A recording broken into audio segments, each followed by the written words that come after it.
The last demo that we're going to look at for this module is creating a submenu, and this one is actually really easy and going to be really short here.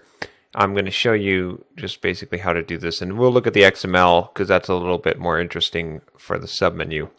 But basically all that we have to do is create another menu underneath in a menu that we already have, and that will create a submenu. And remember, we can only have that one level depth of hierarchy. So we could actually do this on a context menu, or we could do it on an option menu.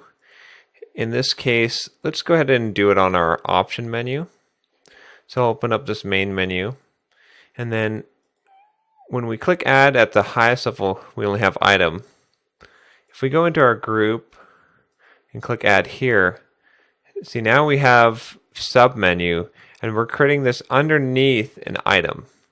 So let's do this under the help just to show, so we have something hooked up, because we already have settings hooked up to do something. So under help, we're going to add a new submenu. And then this submenu, we can put some items in. So let's add some items to the submenu. And you can even do groups under here. So let's add 2 items here. And we'll make the first item, we'll just call this index, and the second one we'll call return. So now we have these 2 sub menu items underneath the help menu item, and let's look at the XML for this.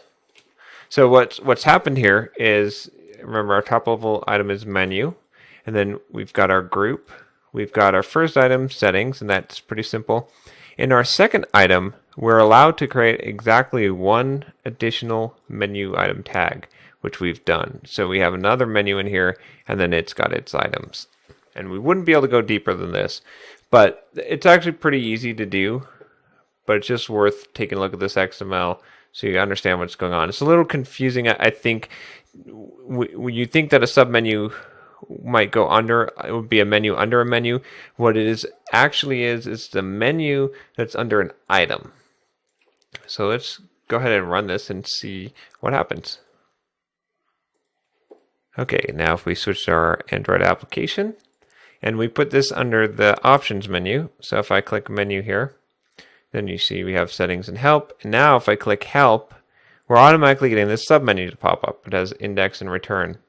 And we can click either one of those.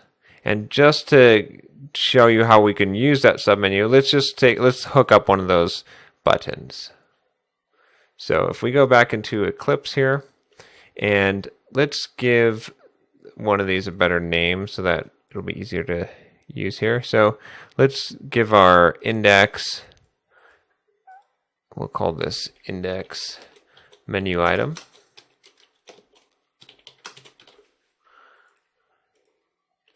Okay, and then we can save that. And then if we go into our main activity, and remember we've done this for the options menu, so we do on options item selected. We can add a new case statement here.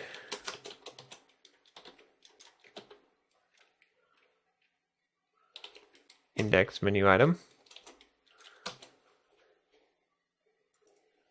Then what I'm going to do for this one is we're going to use something called a toast here to just show a little message on the screen. This is kind of useful for debugging or for just updating the user with a message.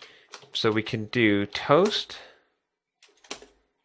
dot make text, and the context will be this activity, and then the text will say index was clicked, and then we'll make the duration be 5.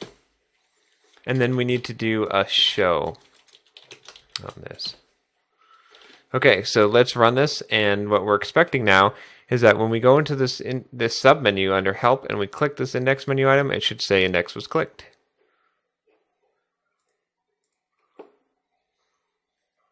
So let's go ahead and check our application. And we'll go ahead and bring up the menu.